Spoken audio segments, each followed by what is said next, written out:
Değerli hocalarımız, kaptanımız konuşuyor. Bugün önemli bir gün. 6 yıldır Türk Hava Yolları ailesinin pilotu olarak görev yapmamda büyük emeği olan ustam, havacılık duayeni olan öğretmenim Selahattin Onan uçağımızda bizlerle. İnsanın öğretmenin kendi babası olması ayrı bir güzellikmiş. 20 yıl kaptan, 10 yıl pilot eğitmeni olarak benim gibi binlerce gence rehber oldu. Onları yetiştirdi. Buradan ona tüm öğrencileri adına sonsuz şükranlarımı sunuyor ve ellerinden öpüyorum. İyi ki varsın, iyi ki öğretmenimsin, iyi ki babamsın.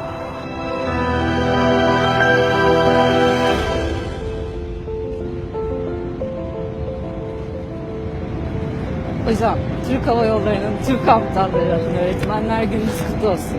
Tüm emekleriniz için çok teşekkürler hocam. Sizi çok seviyoruz.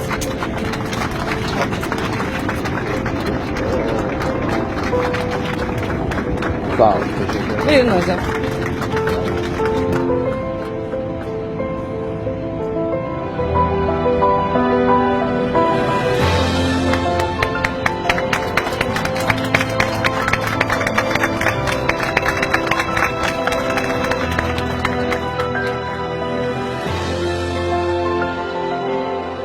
Bu vesileyle hayat yolculuğumuzun pilotları öğretmenlerimizin Öğretmenler Günü'nü kutluyor, iyi uçuşlar diliyorum.